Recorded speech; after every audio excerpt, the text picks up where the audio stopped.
Hey, Sergey. Nice to meet Hi. you. Did I say it right? Am I pronouncing your name right? Yeah, you can name me Sergio if you like my Spanish variation. Uh, I'll never get it, but I love it. It sounds great, but it's beyond my ability to pronounce correctly. So That's we'll okay. just have to deal with that and accept it for what it is. We all have our shortcomings. But yeah. Yeah, I've taken a look at SeaText and definitely going to be solving a lot of problems for people, I think. Do you want to give me just a brief overview of what the platform does just for people listening? Okay, so basically, I have been last 20 years in the marketing. I'm quite old. And one of the problem I face it when I've been working for a startup, which was named GoHasp, is that we don't have resources to run A/B testing. So we don't have actually resources to create A/B tests, run them, and basically improve the conversion rate of our website. While website was number one platform for us to generate the leads and generate sales. This issue is, and then when I exit the startup, I found out that that's actually a universal problem. So only big companies has resources like, I mean, money and people I think is the key element who has experience in it, who can actually increase the sales. Even now I talk with the companies who has like $5 million sales per month, and they have nobody who help them to increase the conversion rate of their website. And there's many ways to do it, like millions of ways. Like SeaText now makes like 8 ways to do that. And I think we can expand it to like 40, 50 different ways where we automatically help website to improve conversion rate. A good example is best explanation. For example, Google keywords. So you use Google Ads, uh, and you usually have 100 keywords because it was recommended by Google, but you landed to one landing page. So there is a guy who is looking for something specific. Your Google Ads is recommended because it's connected keywords. Recommended you advertising to him. He clicks and he sees the landing page, which usually like 50% only connected to what exactly he was looking. And of course, it's disconnects. It's crash your conversion rate immediately. So what we do, we in real time understand what keyword was, in real time rewrite your landing page to better fit, as we name it, the keyword. So we take your landing page and then rewrite it, and in real time, the person sees the text more adapted to his keyword. And this is only one out of 8 optimizations which we do. There is many of them. Like we automatically translate websites, we personalize up to the person, and we have so many ideas we can do with this technology. The Yeah, I other looked at quite a few of the features that you have, and I mean, it seems like you address the vast majority of problems that most landing pages have in their conversion optimization. So I wasn't really expecting that many ways to address, that issue, but you guys have really kind of done a lot. Is it all shipped and ready to go? Is like the product ready? Have you guys started marketing yet? product, I would say, ready for 100%, but there is a things which we are still improving because when we start to talk with our early customers, we found issues. Analytics, they need better analytics to understand how AI performed versus no AI performed. This kind of A/B test showing that AI proved that it's successful. This was the first problem, and now we like this week we need to finish it and improve it basically. We have the first version. It's not ideal. The other things about analytics, when we talk to the clients, they say, "Hey, if you know so much about conversion a particular person, can you give us this information? Can you give us analytics which is based on conversion rates and how we can improve? If your AI give us advice how I can improve my landing page performance because you see all my visitors." And then like, yeah, we can do it because what we do, we also record how the visitor view the page, where it stops, where it reads, where it don't read, and etc. So we can say, hey, like most of your people drop out when they were reading this, remove it or put something else there, and etc. etc. Or your hero block doesn't convert, it's a shit. Immediately make a few variants for your hero block. Our AI can actually understand it and can say it like in clear English. Like your hero block doesn't perform as it should here. It doesn't show the problem which people want to solve, the traffic you're putting on the website. So this, I think, the next thing which we will do, analytics plus this IE kind of, and after that we will finally launch to the bigger public, so we'll start spending money on advertising.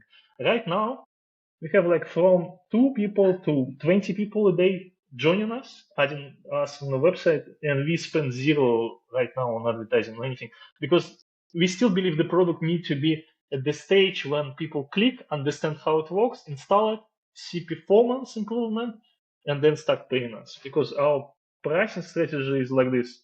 We basically ask people to install it, I start working, when I see the improvement, because I see everything which is happening on the site.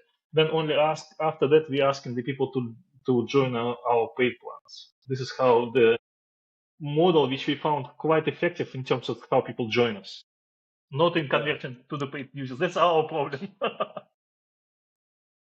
Well, that's good. I mean, that's a smart way to grow. Like, I don't like putting up paywalls until I'm able to demonstrate some value. So, if you can usually get people integrating your platform into their existing website, then the more plugged in they are, the more they're using it, the more value they're getting from it. When you do interject that paywall, they're more likely to pay for it because they're already getting value from it. They see the difference in conversion rates, and then you got a more sticky customer there. It's interesting. Once I tried the experiment for 1 week, we put paywall. We put like, there is no free plan, you all just need to pay. And we immediately start converting more.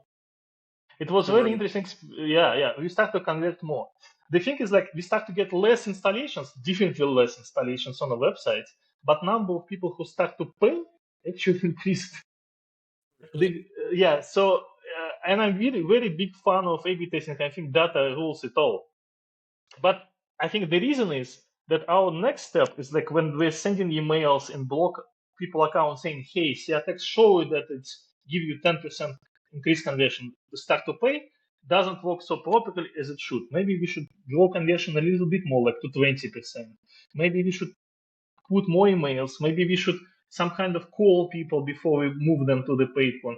So the funnel from the people registering on website to paid can be bigger if we establish this strategy. You pay us later when we prove that we value something, and etc. Yeah, yeah, absolutely. I mean, I think a lot of this really requires kind of community building around people specifically in like, web page optimization and getting into those communities where they're gathering and getting information and looking for resources and, You need to understand there is the world of CRO is quite different from professional point of view. So there is a guys who's in this industry for like 5-10 years. Those guys don't need new tools. They're actually overwhelmed with the tools which clients have. And most of them are usually worth for something they already know, like Optimizely. And if client pays like $10,000 a month for Optimizely, and they know it, it's a perfect tool for them to run experiments and so they don't need new tools. That's why, for example, you can see the people who is using Optimizely, BPO, or other tools, and they never switch to another. They say, we do this, we don't want to learn others. And I don't understand them. So that for makes those, sense. yeah. So for those guys, we are not, like, I was trying to sell to them like half year ago, like, here there is a new approach when IE is trying to optimize and you are like guiding the process and helping IE to do that. That did not work out. So the professionals who is in A/B testing and creating experiments actually don't at this stage they maybe don't need the IE which is doing half of their job. They maybe need better analytics, and that's why we also do analytics. It's one of the reasons to enter the big companies. But the thing is, with professionals, no, it's not work. This approach is the most of the clients which we see, it's a small companies, 1 to 50 to 100 people, which has 1-2 guys who works in the marketing, and that guy just don't have resources and anything. Imagine Shopify store run for 1 to 5 people. This is the typical client we have.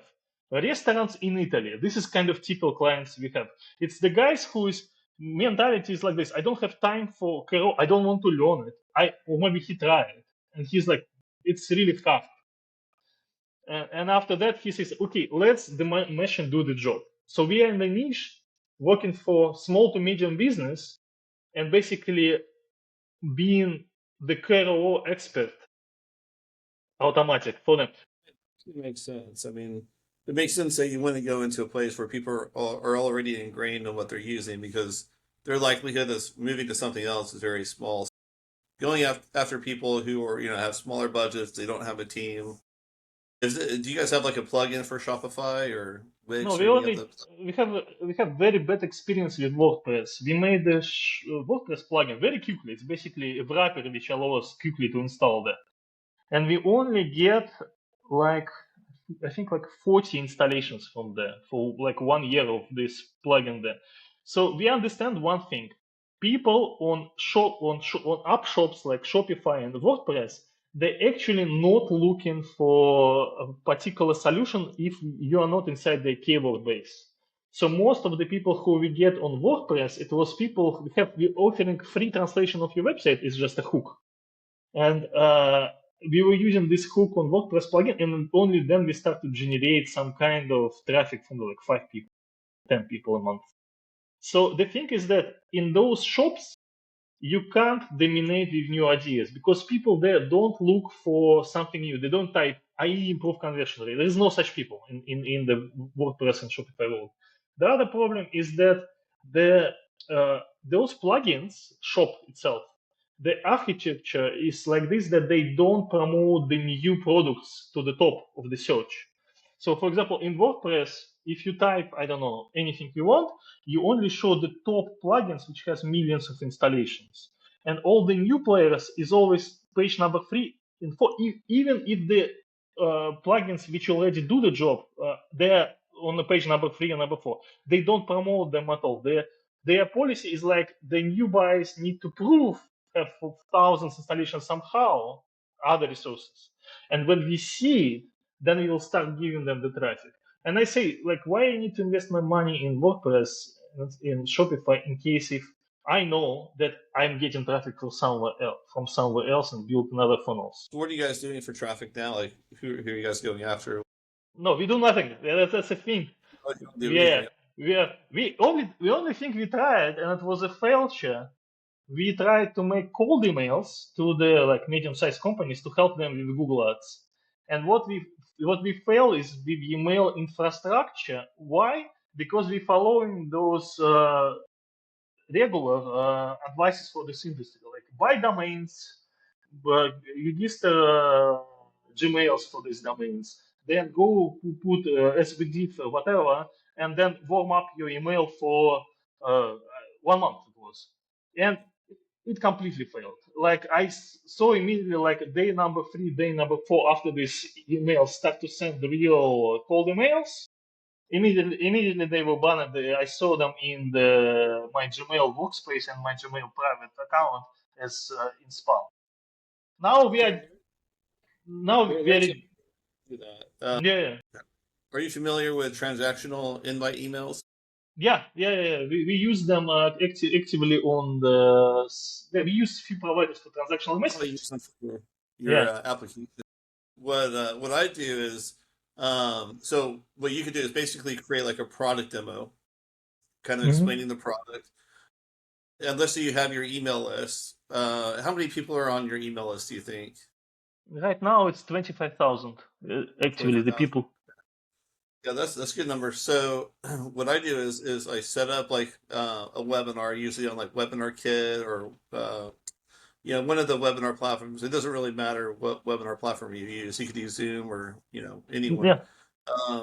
But what you do is you create that webinar. You create like an ever webinar where you put in the product demo. It's always available online.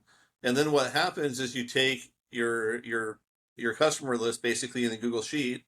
You hook up Zapier, and you make it to where your Google Sheet basically transfers the contacts from like sheet 1 to sheet 2, and then on sheet 2 you connect that. So every time it adds more people to sheet 2, it triggers Zapier Sense. to Yeah. register Send. that person for the webinar.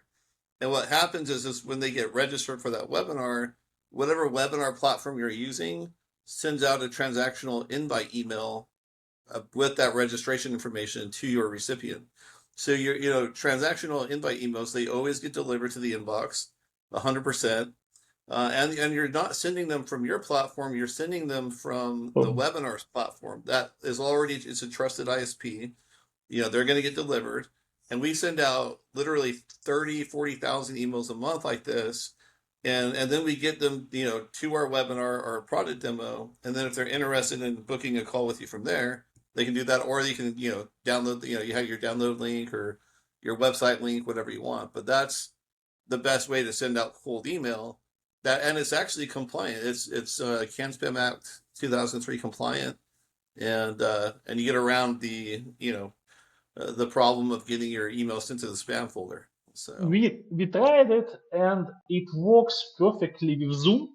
Zoom allows what is named yeah, in Zoom messages, yeah, and we did it. The problem with all of this right now with latest Gmail updates, which was like 2 weeks or 3 weeks ago, all of this is guaranteed only to go to notification part of Gmail. So it's not primary inbox, it's notification part of Gmail.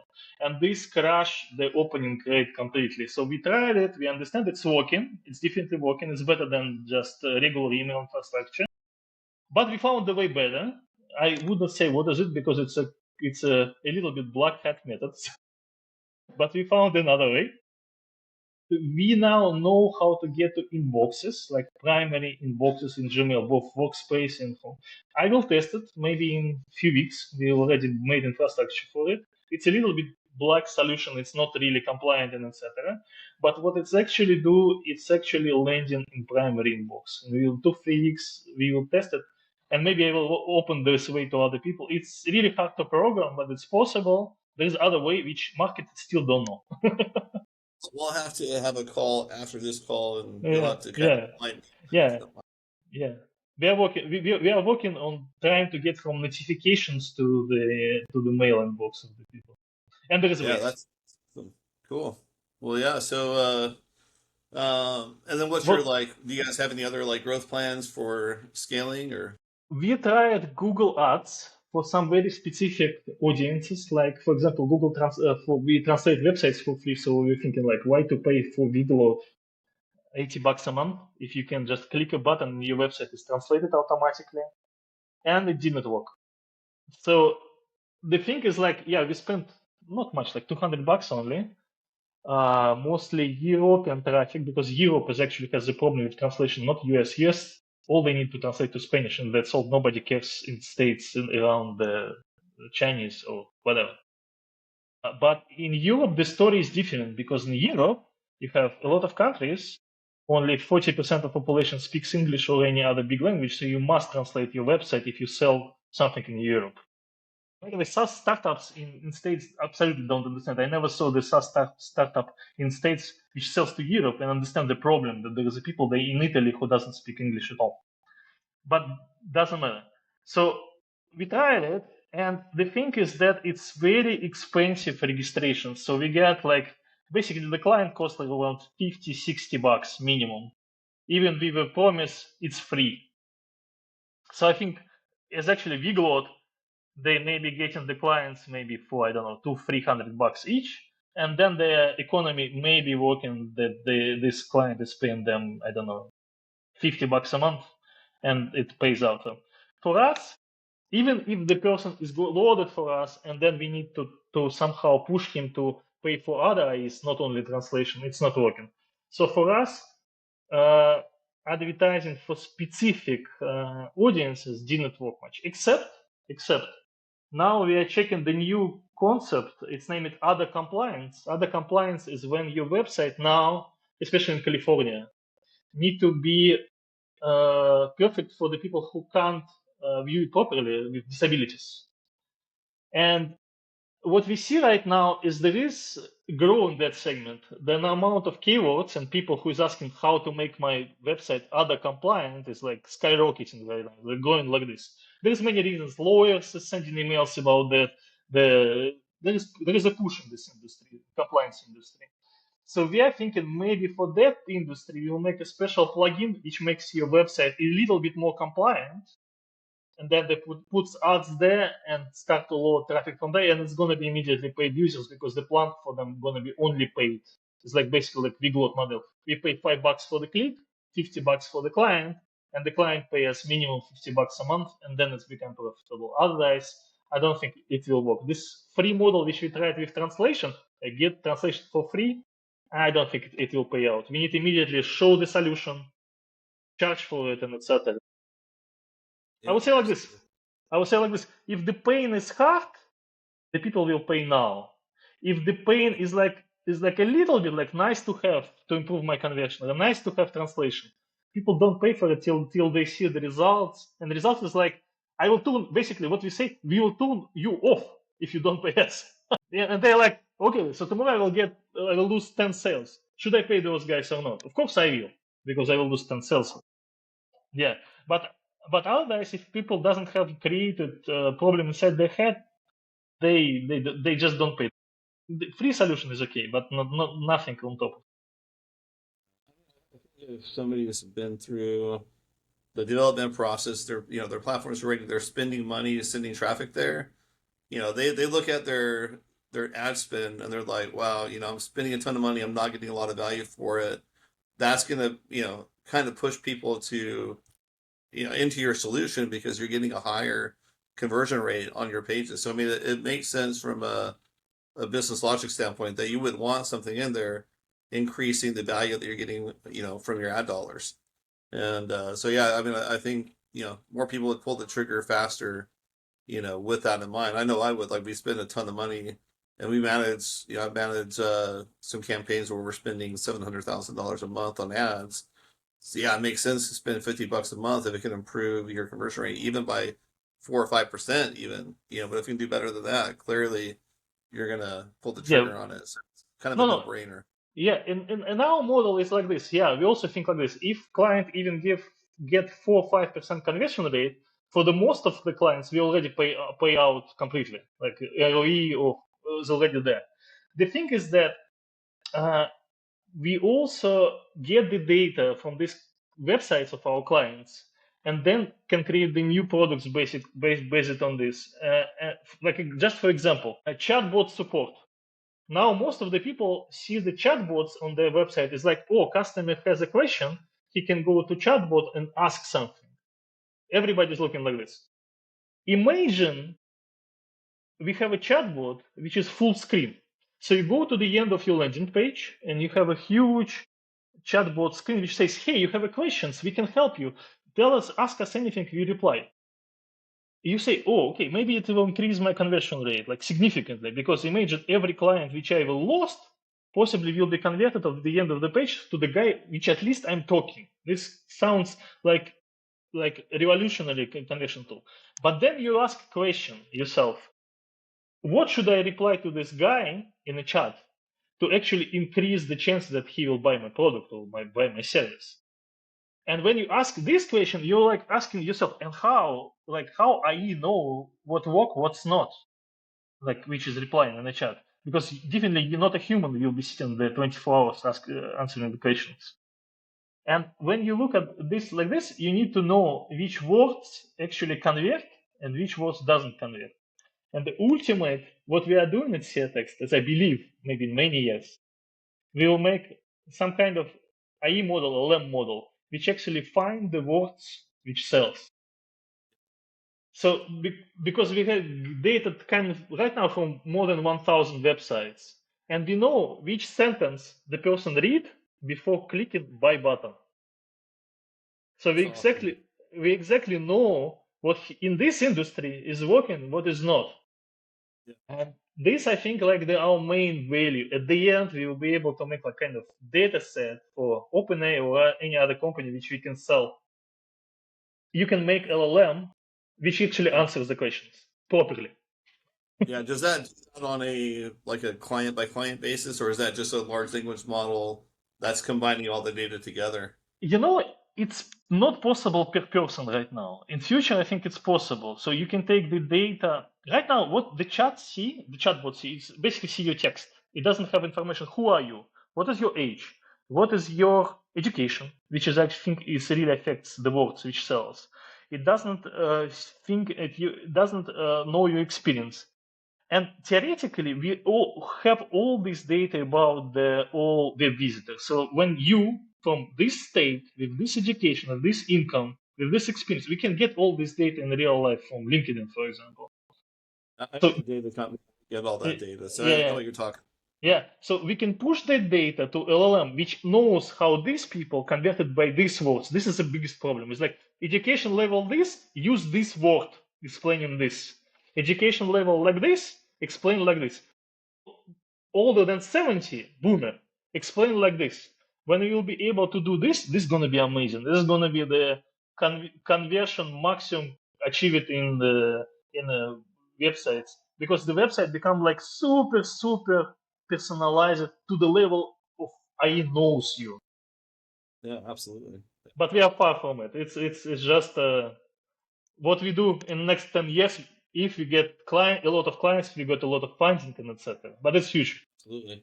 Yeah, I think the real value, like if you could build it on a client by client basis, because like if you understand their customer journey and their customer profile specifically, and you can hone in on what keywords or what questions kind of drive those purchase actions, that would be very powerful. But in the meantime, a large language model does the same thing in generalities. So you're still going to get a major improvement in conversion rate. We already have it, like, but in very, I would say, not advanced manner. So we have a system. You put your customer name, you put the company name, and then you put a prompt. It's like this company has a problem with this. Rewrite my landing page to better describe this problem, and then you give you a landing page. What our system is doing right now, but not many people using it. I can tell you the truth. It's like it was prototype. We made it inside the system. It's there. It's named personalization up to the person. And then after that, the system gives you the link. And what is supposed is you use this link in your cold email campaign. Because if the person click that link, he will see the offer for him with his name, with his company, and describing the problem as that company has. So you can get the data from the clay, put it in us, and it will return you the link, personalized link for that person. The thing is, so it sounds like amazing product in ABM marketing, in account-based marketing. But the thing is that people did not actually understand these possibilities. What I see right now from the usage of mostly people don't understand how to use it. It's like maybe the product, but for really high level ABM marketers. But what will work if you don't need to do that job? If the person come to your website, from the IP address, we use this people data or any other data source, pull the data about this person. We enrich this data with the company name, with all the problems the company have, and then ask AI in real time, and it's possible in real time, less than a second, to rewrite the landing page for that person. So then, for you as a customer, all you need is just a click to activate this model, and that's all. Every time that somebody comes to your website, we read from IP address who is it, and immediately rewrite the page for that person. And we will get there. We're just not on this stage of development. We just basically ask you for the data, and it's kind of offline, not in real time. But it's going to be possible in real time. Yeah, yeah, that's pretty awesome. I mean, it's really kind of change. It's like dynamically changing the landing page to convert each customer specifically. So yeah, that's smart. When do you think that'll be rolled out completely? This thing can be done in like 3 months, 2 months period, I think, because we already have a contract with people data. We already have a contract with Grok, which allows us to rewrite the page extremely quickly, like basically 200 milliseconds, 300 milliseconds for the whole content. So all we need is basically assemble it in one product. And the product is like half baked already. It's manual product. It's half baked. Then, yeah, for 25% of the visitors from the States in real time, especially for business to business websites, we can rewrite the page in absolutely like real time, like less than half a second, the page is already adapted for you. You will see your name on your page on that page when you visit it. And then now, how many clients do you guys have like altogether right now that are using it? This particular only two. This particular two. We recorded stage. Most of our clients is translation and Google Ads. This is Okay. this is selling no problem. All others, so we have a tool which kind of name it AI Kero. It's when the AI think how to change the text, then change it, A/B test it automatically, and then say, hey, it didn't work or it worked, so I put it like on the first priority. This was created for exactly the problem which I wanted to solve in the beginning when I started that startup. It's like most of the people don't have people to run Pro experiments, A/B test on their websites. And this I've copied because it's new tool. Nobody's doing like this. I was hoping it's going to be interesting for the people. No, it's failed. Out of all group, it's only like 20 companies activated it. People are maybe afraid. People maybe not. There's many reasons why people don't try these tools. Maybe just don't want to experiment also. Yeah. So automatic Gotcha. A/B testing is no go. Well, that's okay. Yeah, I'm just trying to think of, so like I'm a growth hacker, so I like kind of thinking outside the box and like growing and scaling companies. Obviously, kind of the magic number to get through in the user base is about in my case about 1,200 people, because then you can Hmm. build a lookalike audience based off those 1,200 people, and then you can run ads in Meta, you can run ads on Google, and basically get to those kind of develop your ideal customer profile, and then just start marketing to them once you understand their what value proposition really gets them to click and convert. You You know. know, I'm totally different in aspect. I start to understand one thing. People need absolutely straight solution to their current problems. You never go to them like in general and saying, "Hey, this is audience on Facebook, which is kind of minimized because they clicked buy button," and then you're trying to push them the whole set. No, the strategy is totally different. What I understood is that there is a guy with specific problem. He run Google Ads. He want to improve the conversion of Google Ads. It's very specific, very small audience of the people who really care about the Google Ads performance. It's not Yeah. much of them actually. Yeah. If you, for example, last week I talked with two agencies. They have a lot of clients. They have a lot, like $1 million every month billing from the client, and they only run Google Ads. So they should be interested in my technology. No way. They say we can build ourselves if we believe we need it, or we don't believe in your technology. That's all. That's normal. This so I start to understand that you only need to focus like very specific guys who really care about that. And usually it's not even the agencies, it's like the clients itself who say, yes, if I double my conversions from my Google ads, my business will thrive. Right now it's dying because conversion rate after the Google ads is small. If we can able to laser focus those guys, then we sell very efficiently and they immediately load the platform, they immediately start paying, they don't even wait. They want the solution. But this wide approach with LinkedIn or Facebook, I don't think it's work because what I will Yeah. show the people, we improve your conversion rate. So what? So how I look at it is in the beginning, there's anytime you have like a smaller segment of people that are your potential audience, Mm-hmm. usually the cost to reach those people in their time of need, let's say through like Google Ads, somebody searching Google to solve a problem, that's actually your highest cost to convert those customers. When you broaden your market, let's say you're able to get a list of people that are your ideal customer, right? And you build a lookalike Mm-hmm. audience. You're still Mm-hmm. targeting people that would definitely need you, but they might not be thinking about it in the time. And what happens is as you widen your potential customer base on those platforms, your CPM, your cost per thousand impressions, is a lot lower. So even in like highly like we sell data, like we have a data platform and we sell Mm-hmm. data to specific audiences, Mm-hmm. like real estate brokers, Mm-hmm. anybody that's looking for any type of lead gen. And when we broaden our market and we run meta ads, we're able Mm-hmm. to target those people specifically, but we're able to lower our cost of customer acquisition significantly because when we go to like Google pay per click, if we're going to Google and we're saying we want to find people that are looking for real estate leads, Mm-hmm. well, that the cost per click is so prohibitive because you have so many people competing. But with our data platform, I also have like a massive business to business database. So I can actually pull up a list of every real estate agent in the United States and Canada, and I can Mm-hmm. basically uh, take that list and then build a lookalike audience. I can actually target those specific people, but then I can also build a lookalike audience and reach a bigger segment of those people. And the reason I do that is it lowers my CPM significantly. If I'm Mm-hmm. only marketing to the real estate agents that I have, my CPM is going to be 70, $80. If I market to a broader range, even though they're not as targeted, my CPM goes down to like $4 or $5. So I'm able to reach the same people, but because I'm broadening my market just a little bit, my CPM goes down so much that it lowers my overall cost of customer acquisition.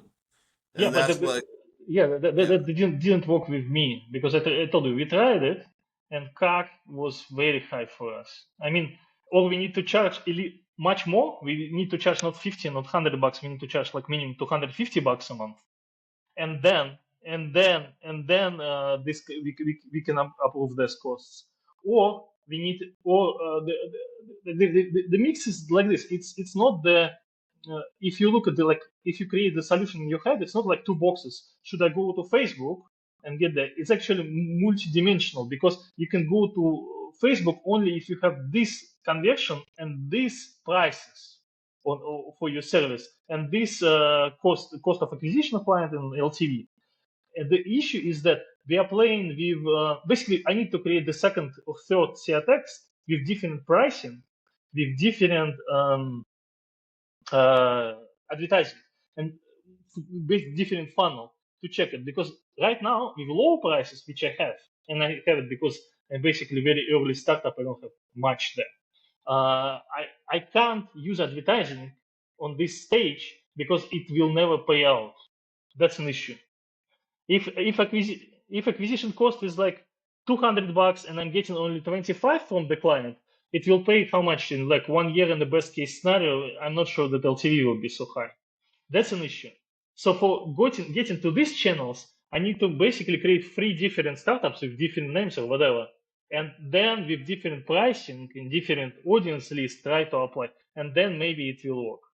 We're actually thinking about that, like make different pricing depending on the source of traffic.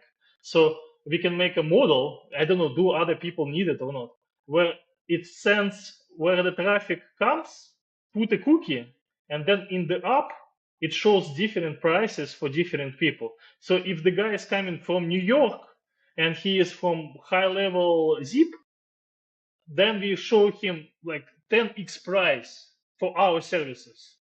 And if the guy is coming from Brooklyn, we show him 10x price to 5x price. And if he's coming from Minnesota, it's 1x price. We were thinking about that. And I don't know, maybe others also need this kind of services, because we can do that also. Create a dynamic pricing model based off those variables. Yeah, I mean, I think a lot of people, I would use it.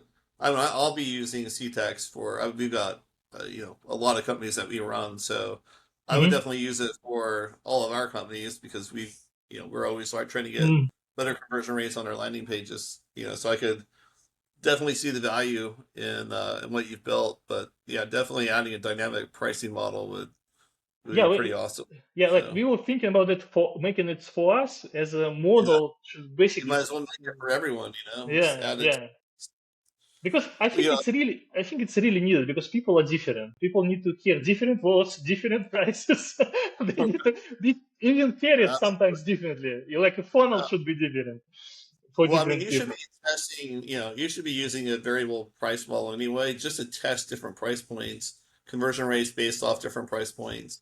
That's something that you should be doing anyway. When you're starting as any type of startup, if you're not testing different price points in a very analytical way, you're losing money guaranteed. So if you can have a dynamic pricing model That's why we for get to this model. We basically uh, free till we show you that we worth it.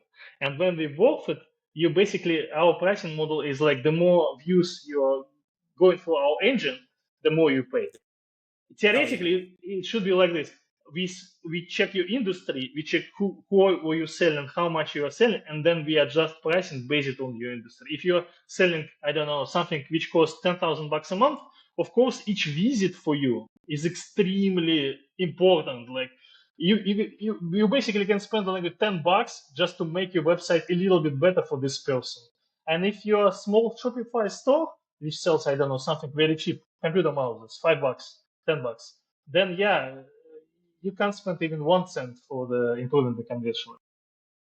Usage-based billing is probably the best way to increase LTV is through Mm-hmm. usage-based billing, because when as people are using it, the more that they use it, the more value they're getting from it, and the less likely they are to stop using it if the price changes. So you have your Yeah. basically, like your standard price, and then it goes up as they use it and get value from it, then it costs them more money. So over your power users, the people that use it the most, Mm-hmm. you're increasing your lifetime value of those customers by not just having like one set monthly price. It's usage based billing based off what they're using and how much value they're getting. Maybe So maybe then this kind of pricing actually works for any startup. You offer, I don't know, 3 months discount for the first 3, 4, 5 months, and yeah, those guys who stay with you more than 6 months or 3 months, they yeah, understand the value of you, so you can double the oh, price for them. absolutely. Or you could go to usage based billing, and then if they're using it a lot, man, you're making a killing off them, and they're not going to stop using it because they're getting value. And if you can show them the value that they're getting, if you have like in their dashboard, like Mm-hmm. you've made X more, X amount of dollars more than you would have, you keep hitting home to them that value proposition of what they're gaining from using your platform. But make it usage based billing to increase your LTV over the lifetime of that customer, and you know, that's the quickest and most effective way to increase LTV without, running the risk of losing customers based off, But what do you think introduction. about SeaText? Like if you see the value and I'm asking you like for 50, $100 a month, I don't think it's a lot of money. I mean, like this is not shouldn't be the barrier at all. Like what is the $50 in current world? It's nothing if it gives you at least like two free clients a month.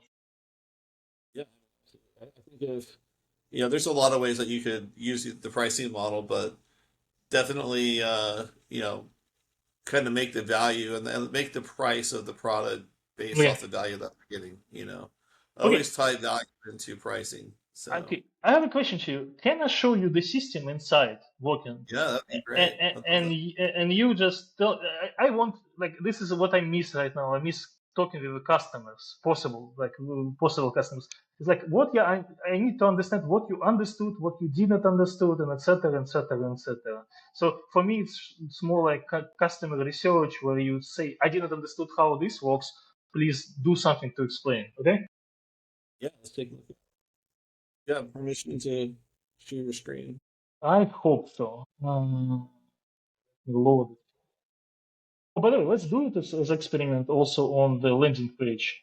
I'm just curious how you react to our landing page because it's also very important for me. I'm crazy about conversion from my own page. So let me ask you this: like, if I have a WordPress site, is it easy to integrate it into any platform? Yeah, it's just like Google Analytics. You just basically add the small JavaScript to your website, and that's all. The same. So, do you see the website? So, what do you think about Hero Blog? Does it deliver you the message, or still no? Because we are changing Hero Blog every 2 weeks just to trying to find what converts, what not. What do you think about this Hero Blog? Yeah, no, I like the. I mean, it's intriguing. Obviously, anything AI right now is gonna get attention. Hmm. An AI built for website conversion, very clear what it does. Yeah, so I think it looks good. Okay. By the way, we made a video using AI trying to like uh, in very easy way to explain what it does, and it did not work, which is interesting. So this is kind of video we use it, and it didn't work. When we have a product hunt launch, I saw the views from there. It was very, very small. People really didn't Yeah, understand okay. even this simple messaging, like old. Yeah. People's attention span is so short now. Yeah, it seems to be this kind of advertising does not. We need to make it like directly to the point. What's the system does. So this is how we manage all the products, and I'm not sure it's the best way. If you can give me advice and what you understand or not, it's basically title saying what we do, then explanation, demo, log into the system, and then the video which actually explains what this product do. And I think it's not the most effective. I think for the each of the But Google, and I don't think this approach is actually the best. I think we can improve it somehow, but I'm still looking for the ideas to explain each model what it do and how it works. Yeah. What do you think about that? Yeah, mute I'm not sure if you can actually, but yeah, no, I mean, I think the value proposition, and really you've got to like, have you thought about creating a YouTube channel? Yeah, but you know, it takes too much time. We are a small team, and any social media, it's a huge issue. It's a pain in the ass to promote it and etc.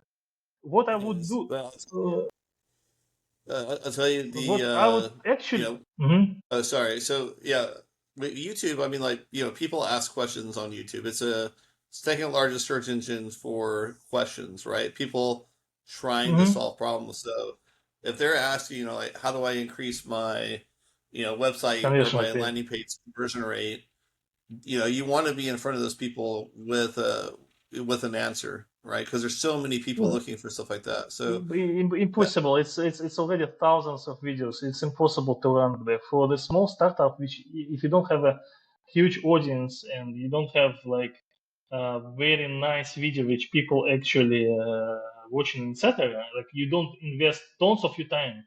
I mean, it's like for making this quality of video, you need like at least 2 weeks of hard work of the team.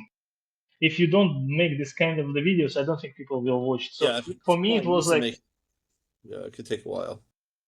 yeah, it's not. I was I was editing this kind of videos once. It took a week, and we get like 500 views, maybe 20 clients, and I'm like, what the fuck, 20 clients? I can get them much easier, just basically pushing more ads, etc. So the thing is that it's much easier actually if you are not super professional, if you're not the problem is any business area doesn't get a lot of traffic, so it's very hard to build the authority and views there. It's really hard.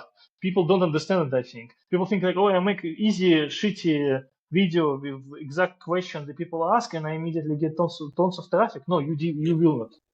it's definitely not an immediate thing.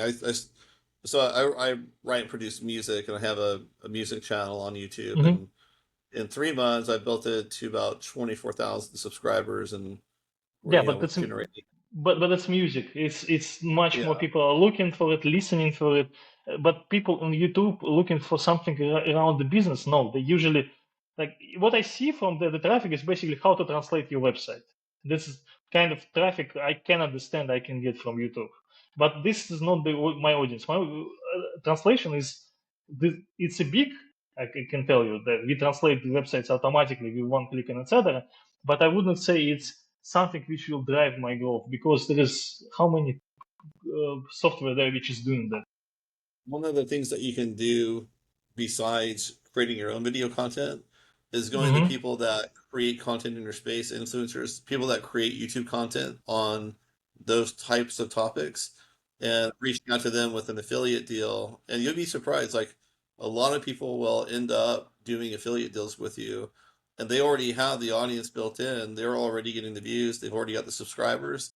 And not Hmm. only do you get, somebody that's authoritative in your space, kind of promoting you and Hmm. actually touting what you're doing, but it generates the highest number of conversions. So I made some software back in 2012 that allowed you to basically go into LinkedIn, search Hmm. for a specific job title and whatever city or state you wanted, and it would send a message to everyone in that on that list. So it was great for recruiters, who copy and paste the same message over and Hmm. over again. And what happens is we had a blog called Recruiting Tools and recruitingblogs.com, and Hmm. they actually did a video on our software, Hmm. and over we had like 3,500 recruiters sign up on our platform, Hmm. paying I see. $70 a month just for, and we didn't even approach them. We just found out about it and did their own videos, and that was our biggest growth. And we weren't even trying to get that many people signed up, because eventually LinkedIn found out what we were doing because we had so many people using it, they Hmm. started circumventing our software and changing their platform to, you know, just right when it work. Yeah. So, but that's the best way to kind of grow when you can get in front of people that are creating content Hmm. about your niche and get them to talk about it. That's the lowest cost of customer acquisition, especially when you can tie it into an affiliate deal where they can make money from it, giving them an affiliate link. So if you have an affiliate program, that's an amazing way to get in front of people, scale up your sales, and then your cost of customer acquisition is tied directly to your revenue, to your new revenue. So you're not outlaying capital before you generate revenue. Yeah, the issue is in KRO, in improving the conversion rate of the website. First of all, there is no influencers. I talked to a few of them in LinkedIn. The second, they have very small audiences, like really small. It's like two, There are some three. large Yeah, ones.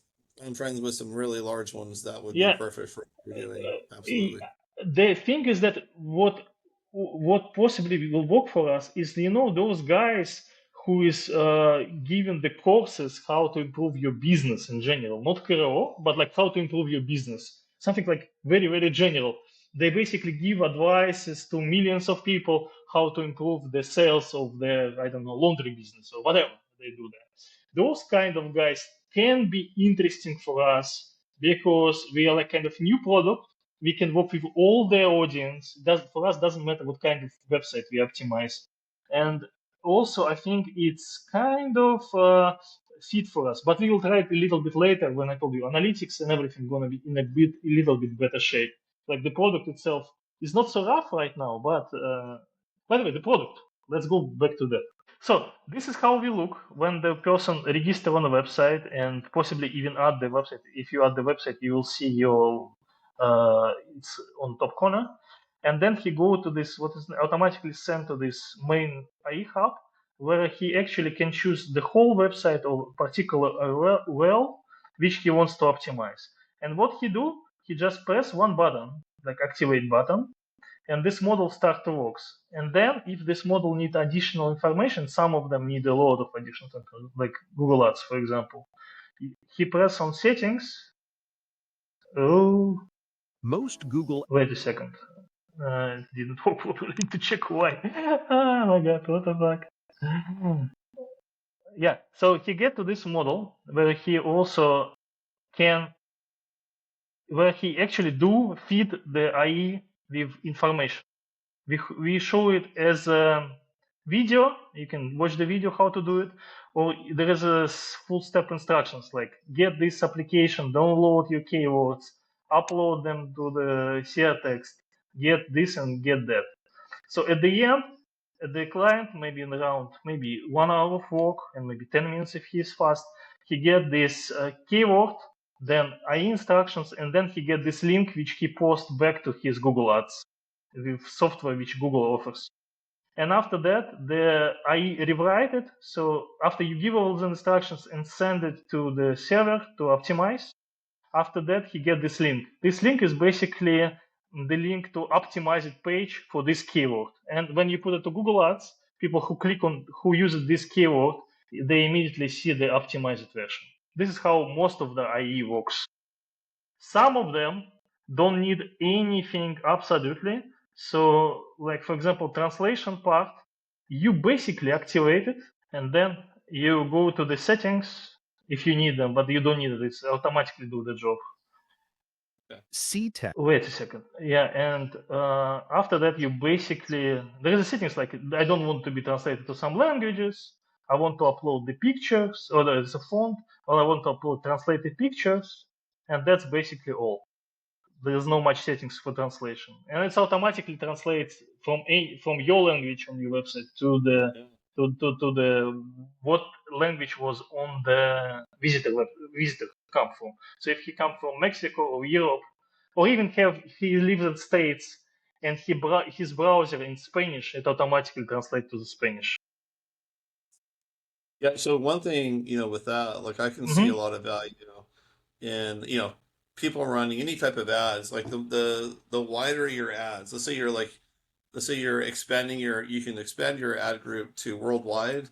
Well, now your CPM goes down considerably. So if you have like multi language translation automatically, that allow, like, I would advertise in more countries, like higher tier, kind of like tier one countries that have a higher conversion rate.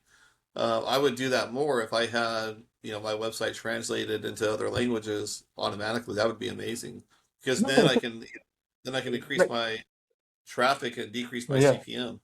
You know? it's actually working perfectly for the software. I don't understand why software startups in states don't do that. But if Yeah, you're they selling should. only for 300 million customers here in states, your software, but the world is 10 billion, you're not selling to China, you're not selling to Japan, you're not selling to Korea, and I'm automatically translating. I'm selling to them, and for me, it's Yeah, one click. You don't even need to think about it. You just press one click and website it's translate.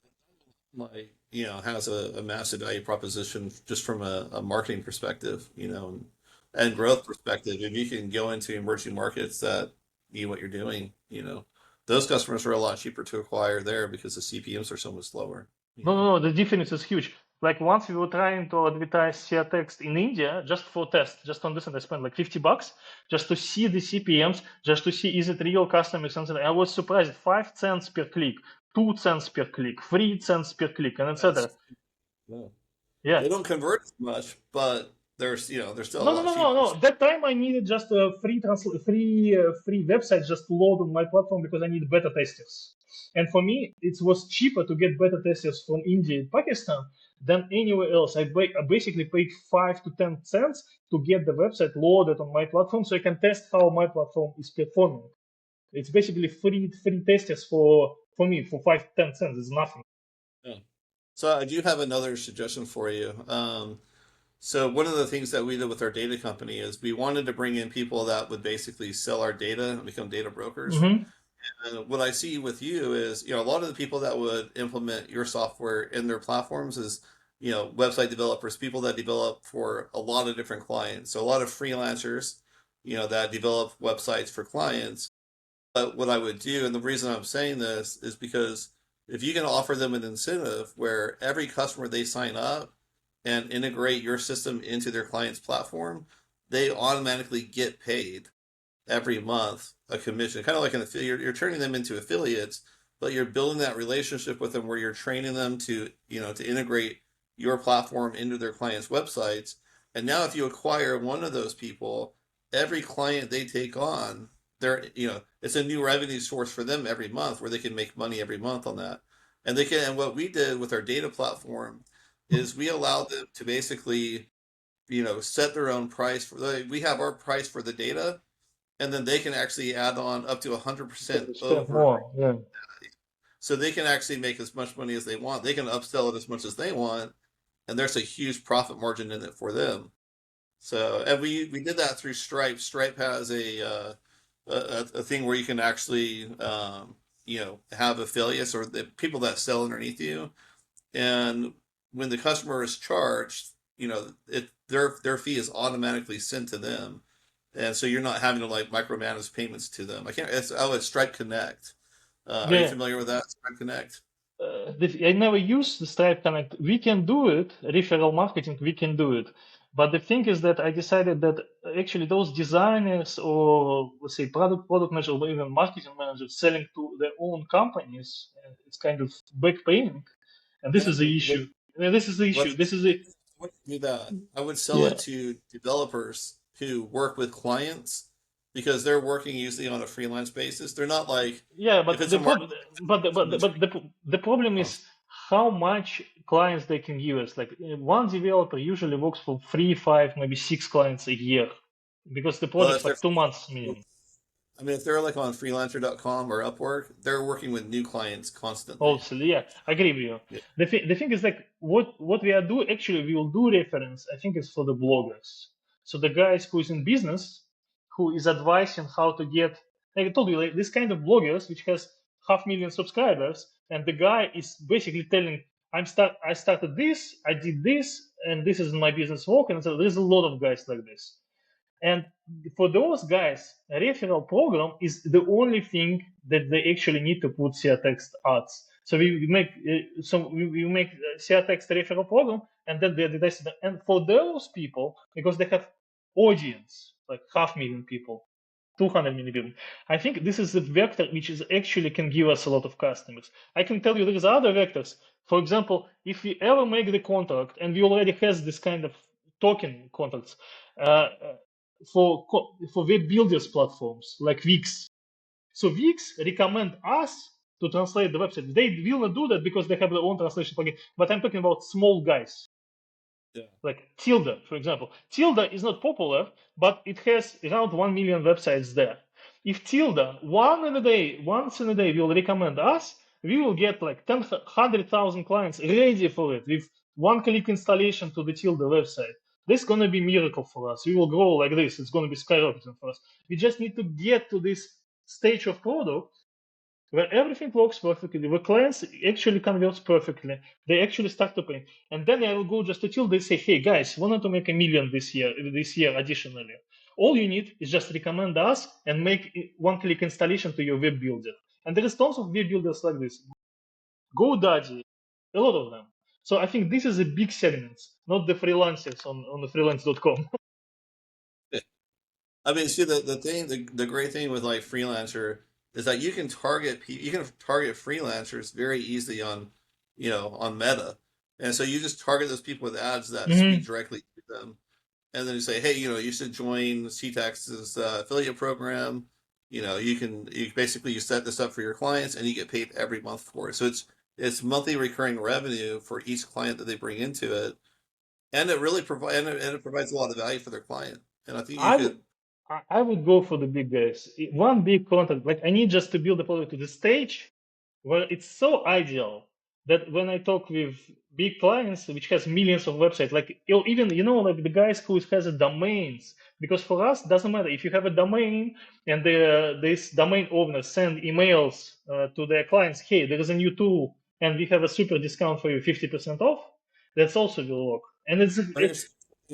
So I work with a client in India. mhm. They have about 2,500 employees, all Okay. web developers, and they probably have tens of thousands of clients and Hmm. past clients. So you get into Yeah. somebody like that, they're implementing your software on every single client, and that's what does it. I mean, a lot of these web developers, they've got a ton of clients that they Yes. currently work for and have worked for in the past that they could easily recommend, Yeah. or they still do provide managed Yeah. services for us. Yeah. Here the keyword is the past. If in the past they have huge amount of clients, like Wix, for example, Wix has more than 5 million websites on their platform. If we can target these guys who already have those clients in the past, then yes, that's definitely pay out. It's worth doing for both companies, 100%. The other value that you get though is that when let's say you're on a blog and people are it's focused on like business owners. Well, each business owner is going to have to learn how to integrate what you're doing into their platform. Whereas if you go to a Mhm. web developer, you train one guy, and he already pretty much knows what he's doing because he's in that space. No, But but then he no, but he need to sell at the same time. But he need to what's sell that? to the client, sell to the client the same. This is the issue, is to sell to the client. Hey, there is a new platform. It's doing this in real time, changing the text for each visitor. But do the client really solve for it? That's an issue. Because the But issue is that the you still have to sell to these client, but that client doesn't need you to help them integrate it. So you're offloading a lot of that customer service onto the web program or the web developers that you're working with because that's their job. So instead of kind of bringing a crazy number of new clients to your platform where Mhm. you're going to have to do the tech support, you're offloading all the tech support onto the your affiliates basically who are the web Mhm. developers, the freelancers.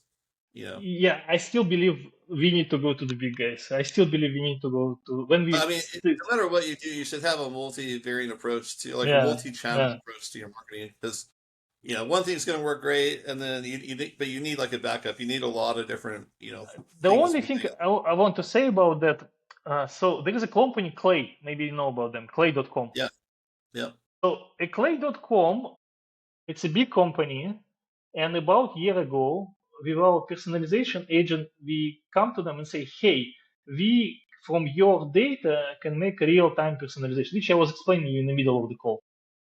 The guys say, wow, very interesting. We want to see it. We showed them the demo, we showed them everything, and you know what happened? They disappeared. They start to just host us. I say, okay, they don't need us, no problem. Like we are a small startup, 3 people, they're a big company, 200 people. 4 months later, after that story, they make the contract with Wix. So the Wix and Clay start to make some kind of integration, doing exactly what we showed them months before. And then I start to realize you need to have credentials in this world. You need to have really big companies already working with you. So they choose you, not the Wix, to grab your idea and do. You can go with fresh ideas, good ideas to the big companies, but it doesn't mean that they're going to work with you completely. Like this showed me this example. You know what? After we built that software for LinkedIn, Mm-hmm. LinkedIn created Sales Navigator right afterwards. So they got us shut down basically. Yeah, They threatened to sue us, and they changed. They actually took the send message button out of the search results completely.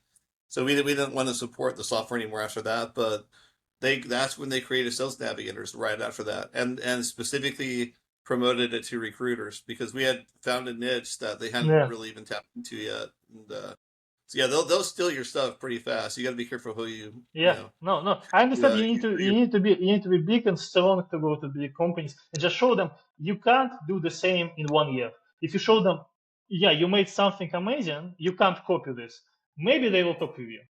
If you go like me, small startup with small optimization, small, hey, we can do it in 5 weeks. So why we need to spend time on you? That's even if the idea is good. You need a little Yeah. market share and the VC backing because, like we had a company that we invested in a company called Pure Treats, own Mm-hmm. a venture capital firm, and we had a bakery in Atlanta that basically they basically manufactured the product for us, and they're Mm-hmm. our co-packer. They stole this company's IP and started Mm-hmm. making our products under their own brand name and selling them. So we're a VC, like we've got money. So we went in and we actually sued them. It was called Dessert Innovations, Mm-hmm. bunch of a-holes.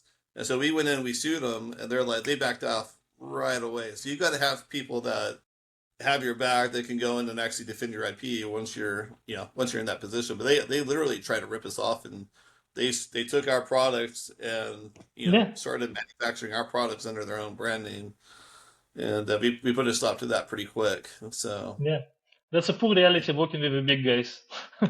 yeah, a small, I a wouldn't. small, a small pizzeria in Italy will never copy your product.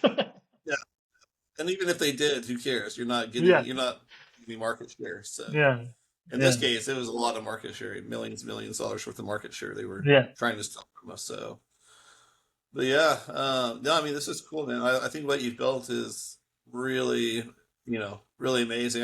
How long is it going to be until everything's pretty much ready to ship and supported and ready to go? This week, till the end of the week, we need to finish analytics. Maybe next week also we'll continue testing and then etc. And I think this is gonna be in a ready stage to show to the bigger audience. Like the all smaller bugs we fix usually within 1 day. So if somebody see the bug, report to us. 1 day we fix it. If it's something big, we usually fix like in 2 3 days. So we are super lean in what we are shipping, how we are doing.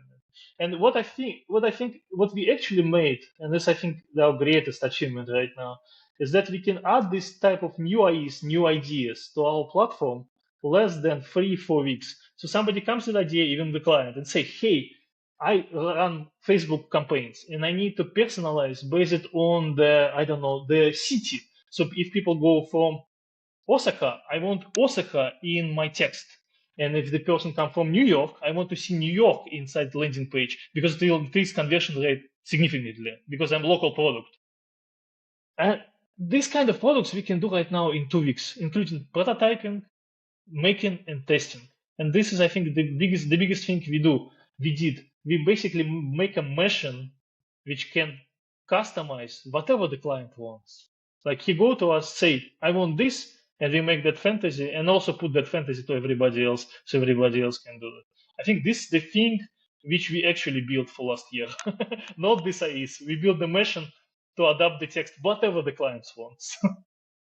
Oh, that's great. So, I think we should do a follow. Like once you guys are further along and it's like product stable, let's do Hmm. another call. Let's kind of do a deeper dive into like what we could do to like market it and grow it and scale it. Okay. Not that I want to do it, but just as a kind of a follow up call. I think You can people.